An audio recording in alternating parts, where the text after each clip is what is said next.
Well, I thought you might like to join in to see how we're going to lay our Christmas table this year. But before I lay anything, I've got to clear up. We're not eating Christmas lunch in here, but as is the case with many people around the world, Christmas completely takes over the house and you end up having to completely rearrange the furniture in order to make it happen. So I have to clear up in here, then I can move the stuff out of the house into here, which then becomes a kind of storage space and wrapping station, and I can lay the table in the house. Plus, I can't make any floristry until I've tidied up a bit because I can't even see what I've got. There is a certain amount of leftover tulips and snapdragons and stuff like that. So I'm going to be using those as I go.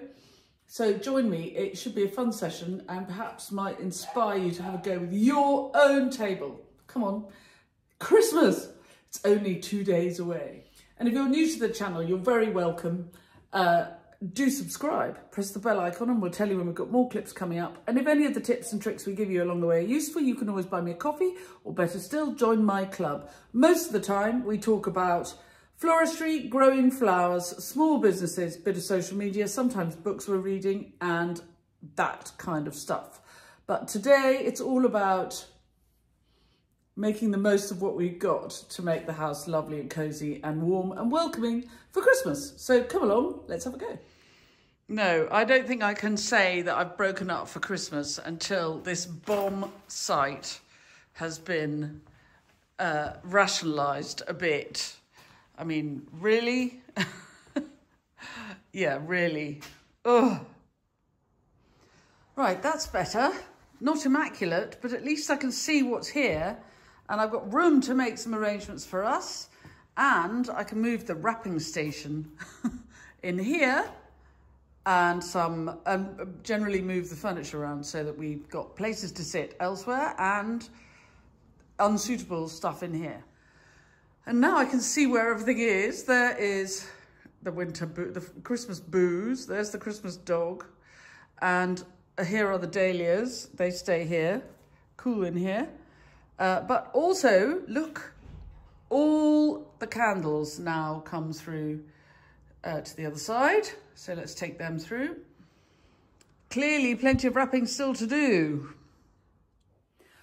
Right, so this is our hall of the house, which is also got, so it's got the coat cupboard, this big cupboard here, and that's the larder cupboard, which is like a corner shop. I'm sure once upon a time it was actually a corner shop cupboard. And it is the dumping ground where everybody comes in and out and dumps onto this table. But this is going to be our Christmas lunch table. We are 7 for lunch. So what I'm going to do, rather than, and I want to get laid up because then I can finish getting everything else ready. So I'm going to leave the table this way round. I'll show you, it's a long, narrow table.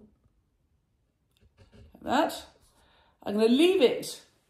I'm going to leave it where it is, lay it, and then on Christmas Day, we will pick it up, swing it round, and fill the space with it. But until then, this is a passage that everybody comes in, kicking off muddy boots, dumping wet coats, and all that malarkey. But I'm thinking if I lay it, then at least I don't think anyone will dump a wet coat on it. I blooming hope they don't. And then we'll just pick it up and turn it round in time for lunch on Monday. And the reason there are lots of reasons I'm going to lay it. I'm laying it now because then it's done. But I've got quite a lot of flowers and I'd like to do a nice big piece of, you know, floristry foulard. But by the time you've got all the wine and the candles and the plates and the china, it's better to lay up and then see if you've got space for a bigger piece. I suspect what I'll end up with is one quite big piece of floristry to be a bit of wow factor. And I'll show you where it's going to go. Because there's not very much room on your on your Christmas table. By the time you've got bowls of chocolates and I love to put lots of glasswares because it catches the light. I love the candles. So I want it sparkly. I'm unlikely to have a lot of floristry on the table, but it's nice to have some wow thing, especially as I've got those lovely white flowers all left over from the floristry I did for my clients this week.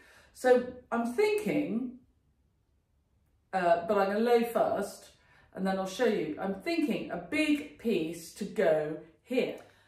And this is a mirror. My husband's family ran a pub in Derby in the far off distant past. And this mirror has come from the pub, still going.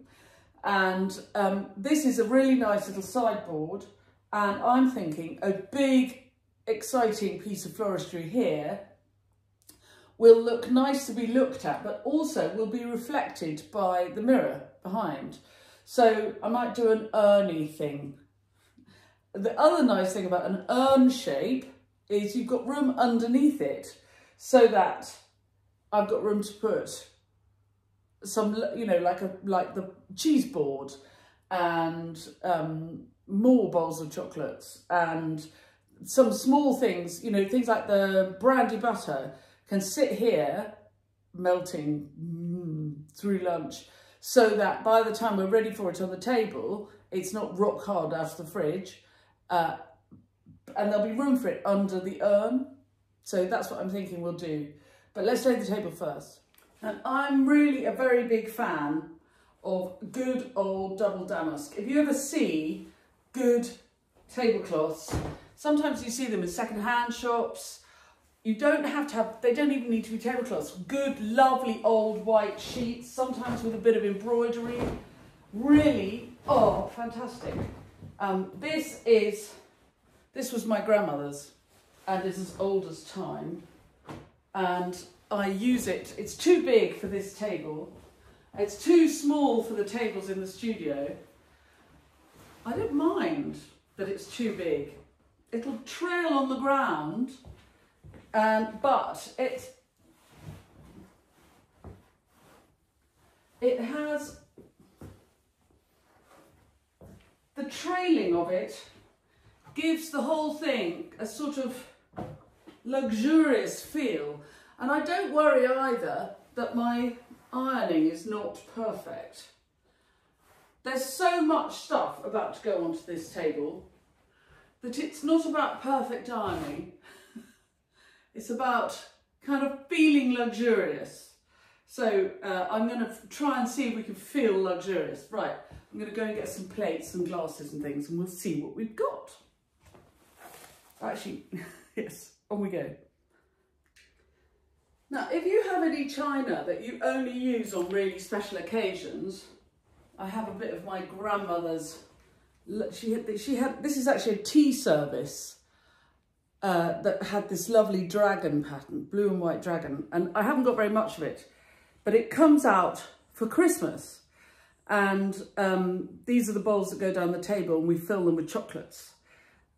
If you have this kind of china that you keep and you don't use very often, when you put it away, it's really worth putting a bit of kitchen towel or something that will absorb water, so that if it's been washed up and it's a tiny bit damp and it goes into the cupboard, then it won't come out mouldy. Sometimes it comes out mould. It's a great way to just absorb any excess moisture. You're welcome. Another thing I do when I'm laying the table is I lay the whole table, even if some of these plates are going to be taken away to be warmed, because these are the plates that the turkey is going to be served on. These plates, Fabrizio and I bought together at a brocante in Le Puy-en-Velay when we were courting. We drove around France in his van, just kind of travelling around, having a lovely time. And so they're very precious. They're not, I mean, they're precious to me. They're not especially valuable, but they only come out for special occasions.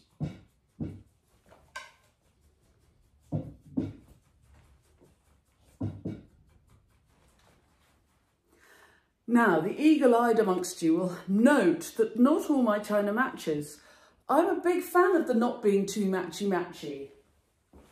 So long as it's pretty, my plates aren't all the same size.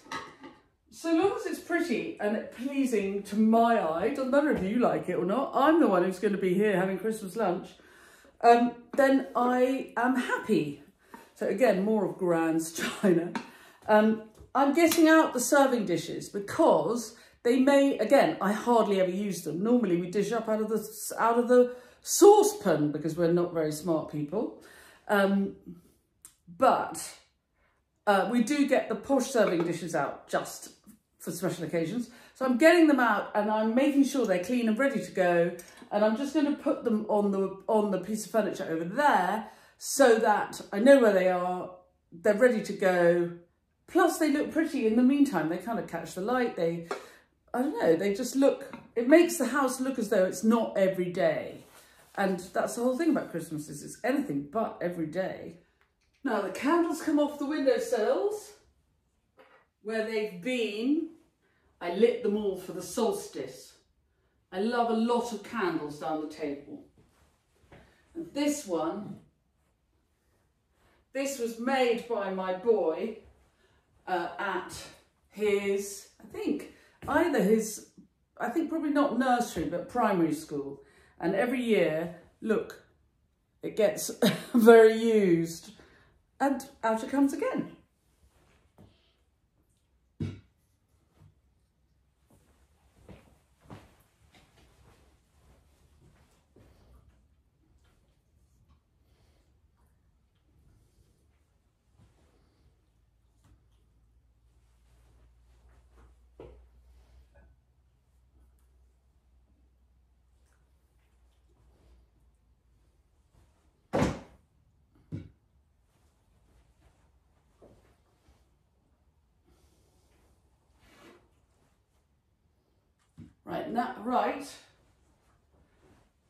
And then I've left the tall candles in the window because they'll be lit. We don't have curtains in here. Like many people, we never quite finished the house and we haven't got curtains.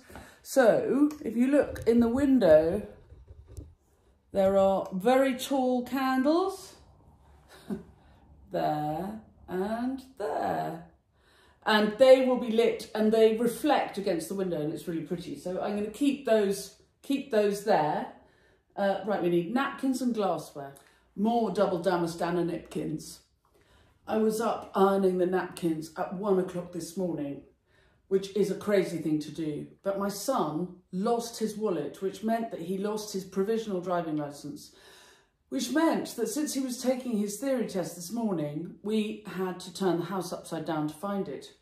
And so by the time we found it, I was so revved up, I thought, well, I'll do the ironing and then at least we've got ironed napkins for Christmas. I'm not too matchy-matchy about the glasses either. We collect them whenever we see pretty glasses, particularly if you saw that tip I made about Christmas shopping in this neck of the woods. There's an antique shop in Bruton and this lovely old gentleman, we call it the old gentleman's shop. And these lovely old gentlemen always have wonderful... Tea cake, will you stop chewing your feet? Tea cake. They always have lots of lovely glasses. And they're not terribly expensive. Sometimes because, in this case, there are only 5 of a set. But aren't they pretty? And we give everybody wine glasses, even if they're not going to obviously all drink wine. But it looks pretty if everybody has wine glasses. So even if they're small children and they're drinking... I don't know, strawberry lemonade, they feel grown up. I like people to sort of start to appreciate the finer things. And I realised that after years and years of training my kids, who are 17 and 14, my stepdaughter, who's 22, is ahead of the game, obviously, because she's a bit older. But the younger kids suddenly have really got the kind of, oh, well, we need it to be tidy, we need it to be shiny, we need it to look lovely. I'm like, oh, look at that. Not only do they appreciate all the effort that I've made over the years, but they're keen to make sure it happens again, which gives Christmas a sort of formality. Otherwise, Christmas is just, I mean, yes, it's a religious event, but it's nice to give it formality because otherwise you just have an enormous Sunday lunch and feel a bit sick. and have a huge amount of presents. And it's sort of unsatisfying. Whereas I like a formality, because then everybody really tidies up and they wear their best clothes, and I don't know, there's something about having a nice glass in your hand makes you behave very nicely, I think. I can see the comments coming already. Right, everybody gets a big glass and a relatively small glass, because the idea is, and of course this doesn't actually happen, but it looks nice. So the idea is that everybody has something fizzy, celebratorily fizzy, before lunch, and then the small glass is for their wine, the big glass is for their water, and then they'll have even another little glass for their pudding wine. To be honest, I'm the only one who drinks the pudding wine, but oh, I'm looking forward to it already. And everybody having so many glasses makes it sparkle.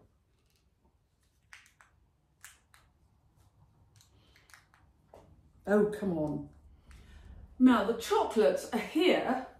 We've got some lovely chocolates from my friend Vanda at the Tuscan Farm shop in Burnham Market in Norfolk. Vanda has a farm in Tuscany where she grows a lot of her own produce. And we have her olive oil and her wine. My Christmas table will have her wine on it. But she also sells lovely Italian chocolates, Panforte and Marron Glacé. Oh my goodness, classic. But the children wouldn't forgive me if we didn't have Quality Street. So what are we going to put all of these in? Well, I put 3 of my grandmother's bowls, but we also, at this time of year, get out all the little bits, we don't have a huge amount, but all the little bits of silver. So this is my boy's christening mug, and here is another one, my daughter's christening mug. So they will be filled with chocolates and dotted around the table. Because the silver, again, catches the light and looks really, really pretty. Here's a cup that somebody won in 1919. Someone won the 440-yard dash at Weymouth College. I've no idea who that was, but it may be some distant ancestor. So they will all be popped down the table and filled with chocolates.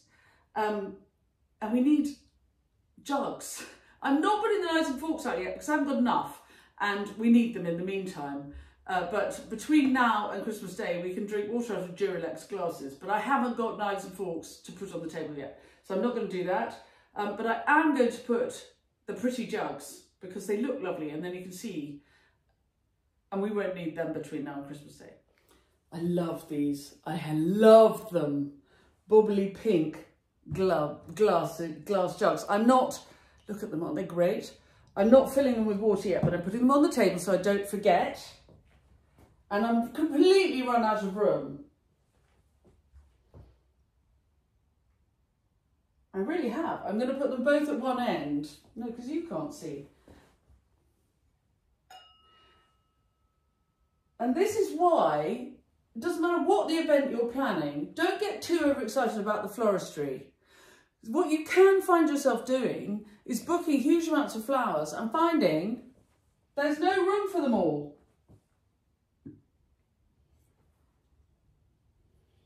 I have to move everything up.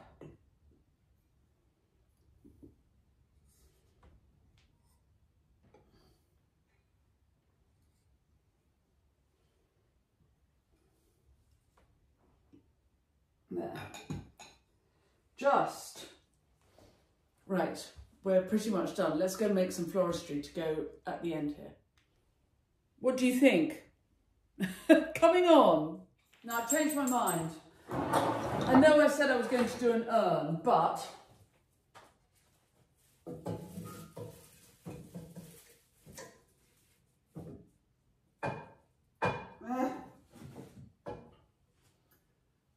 I love this vase.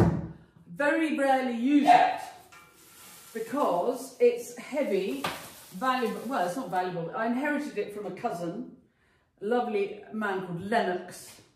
Lennox, he used to answer the telephone and say, Lennox! And when he died, I got the contents of his vase cupboard. Happy days. And I never rent this out to anybody because it's much too precious. And as a result, I very rarely use it. So I'm going to give it a wash and show you how you can use something like this if you have one.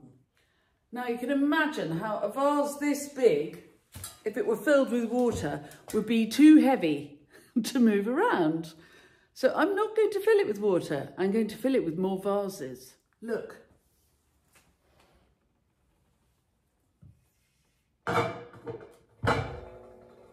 One. Two. So I can have a really big arrangement coming out of the top, but without the weight of it. And I can make the arrangement so that I can carry it separately. I can go and put this vase in place, and then I can put the other vases on top of it. I would not do this to rent out to somebody else because I would not trust somebody else not to smash it into a million pieces and or smash themselves and or cut themselves and or. This is very Heath Robinson, but this is my house and I can do what I like in my house. So that's what I'm going to do. Right, I'm going to make it and then we'll see how it looks in place. Right, I've got a fair bit of leftover foliage in my trolley, so I'm just going to use it up. And I'm not going to look too hard at it. This has been around for all my Christmas work, so I'm just going to pretty much shove it in. And because this doesn't need delivering anywhere,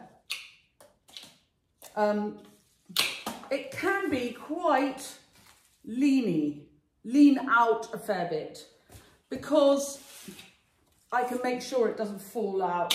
I don't mind, it's mine. It's very nice. I'm not relying on a customer to have to use their initiative, and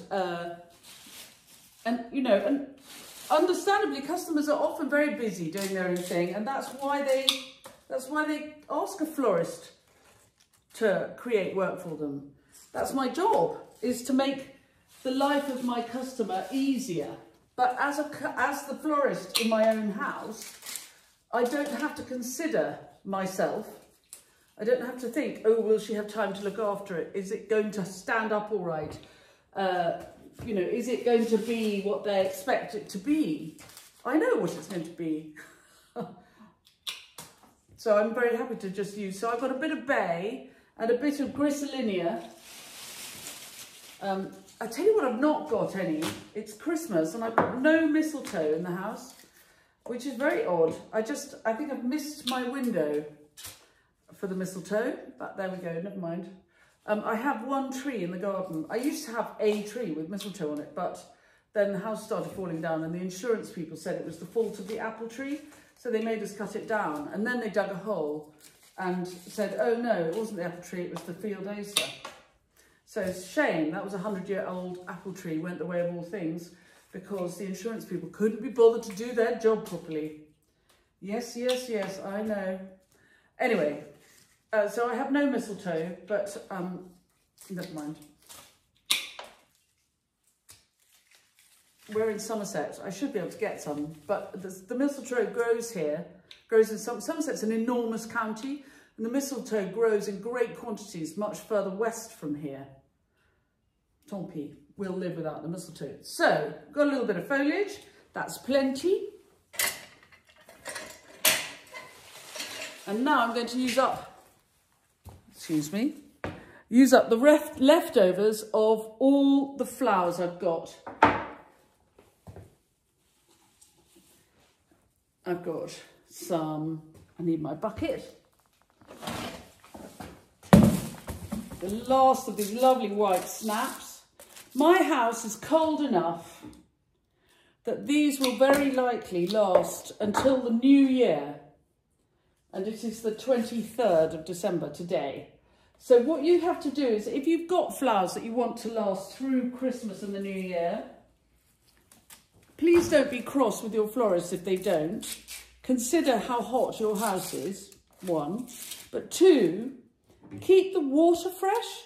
So if you've got flowers that you've bought from wherever, or you've arranged, or had delivered, or been given them by a friend, the great skill is to keep the water clean.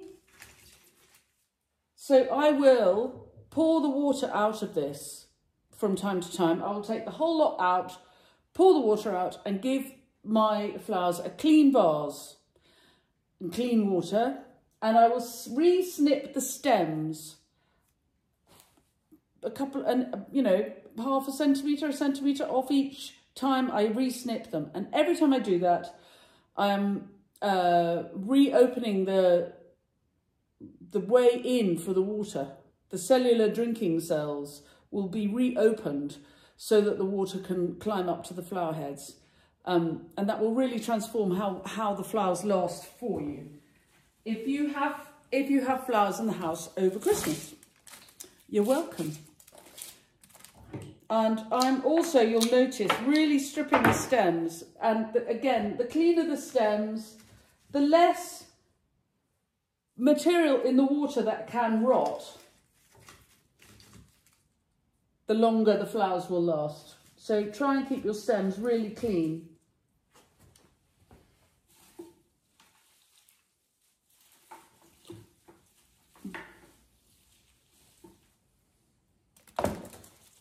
I love these snaps. These are Cornish, grown by my neighbour, my Cornish colleagues, B.J. Richards, very old family firm, just the other side of the Tamar in Saltash from here. So maybe a couple of hours drive, not even. Yeah, maybe a couple of hours, but that's as far. And my thing, all businesses choose where their parameters are. And my parameters are that I only use British grown flowers. And so Saltash works for me. So there are the snaps. And I've now got some gorgeous tulips. And these, grown in Lincolnshire. So again, not terribly far away, a bit further than Saltash. And they've been in water for a few days. These were delivered on Wednesday and it is Saturday.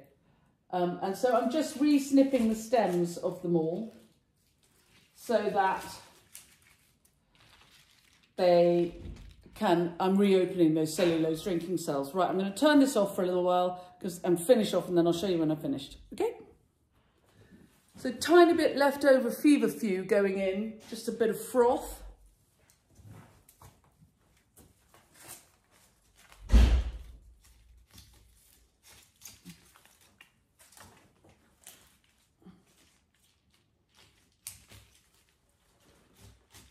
And I think there's not much room in there. There's not much room now anymore. So I'm going to give the rest to Granny in the tractor shed, but I'm going to do some dry froth because I've been really enjoying the dry bit, the dry and fresh combination that I've been doing for my clients. So I'm going to have some myself. I mean, look at this delicate, this is wild sorrel. Ooh, yes. So tuck this in, and because it's dry, you don't really have to get it, you don't have to get it in the water. You just add it so that it's balanced in the whole thing, so it doesn't fall out. But what's great about this is because I want the arrangement to be quite big because it's going in this big vase, but this vase is quite small compared to the bigger vase. So adding in these tall, dry twigs, adding in these tall, dry twigs gives me volume without needing the twigs to reach the water.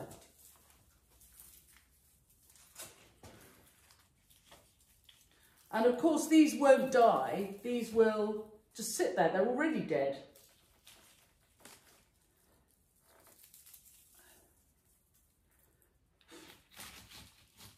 I love the way they're adding volume to the size of the piece.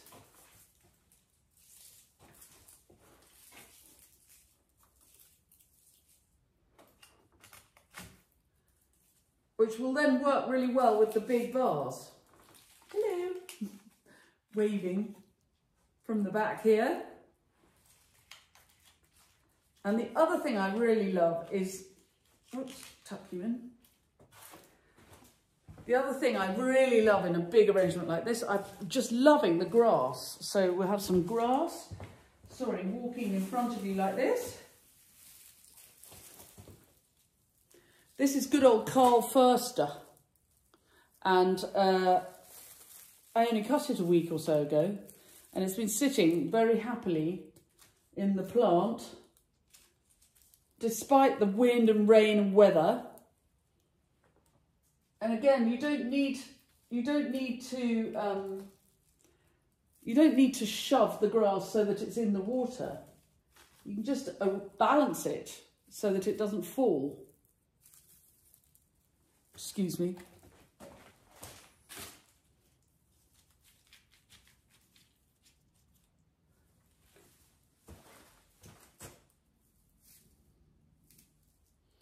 If you've got anything left in your garden, go and have a look, see what you can find. I bet you, if nothing else, I bet you've got some dry twigs. And anybody who's watched this channel for a while will know I'm a great fan of a dry twig in floristry. I'm not an enormous fan of dried flowers. The great fashion for dried dahlias, for example, is the hot ticket of 2023. Is not my favourite, but these lovely grasses, maybe I'm just slow to catch on to modes, fashionable modes, but I'm loving these grasses. Right, that's enough, I think. A couple more to the front. Beg your pardon. What was that poem? Beg your pardon, Mrs. Arden. That's what my mother always says. Who Mrs. Arden was or why you needed to beg her pardon, I have no idea.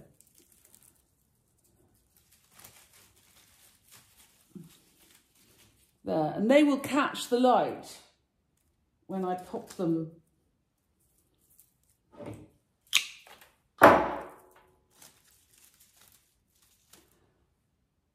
And now, right, we're going to go and put it in place and we'll have a look. I might light the candles for you for a minute because it's going to get dark and I'm in a hurry. So let's go and do it. And there she is in place. And I had thought that I might kind of fill the edge with these dried hydrangeas, but I love how light it looks. It's a really great way, glass on glass. Do be careful that it's not in a place where people can knock it over. But we did this originally for my lovely hairdresser, Donna, who works at Lawrence House Styling in Wincanton. Years ago when she got married, we did flying pedestals, so glass on glass like this, at the big church in Castle Carey. And I've done them ever since. I think it's such an effective way of creating light and height and sort of a ethereal look with quite a big arrangement. No floral foam, no wire, just water and good quality plants. That's all. Anyway, that's my Christmas arrangement for 2023. Always, obviously, if you're putting anything on polished furniture, do put something underneath. I can't find my table mats, so actually I've just put a folded up, I mean, I dried it properly first, but nevertheless, just in case there's any damp, I've put a cloth underneath because I don't want it to mark my polished piece of furniture. I've got room underneath. I'll probably rearrange the begging box. Fabrizio made this. Yes, very, very demanding to have this by the door. I'll probably move all of these away so that there's room for the cheese board and the coffee cups and all of that stuff. And that is what my Christmas is going to look like. And for me now, that's over and out until afterwards. I'm away up to my parents. I'm leaving my family here, but I'm going up to spend a few days with Mum and Dad after Christmas. So hopefully we'll have a clip with Googie around New Year. And I've got seeds to order, books to talk about, quite a lot of clubbers. We've got some catching up to do, so watch out. There's some stuff coming especially for you. But everybody else, thank you very much for joining me in 2023. The YouTube is extraordinary for a business like mine. It is transforming my business. It's making it possible for me to share a great deal more about what we as growers and florists do with everybody. So thank you very, very much for your support over 23. We now have over 25,000 subscribers and over 330 members of my club. So I'm really, really grateful. It makes such a difference to a small business like mine. Happy Christmas, everybody, and I'll see you soon. Bye-bye.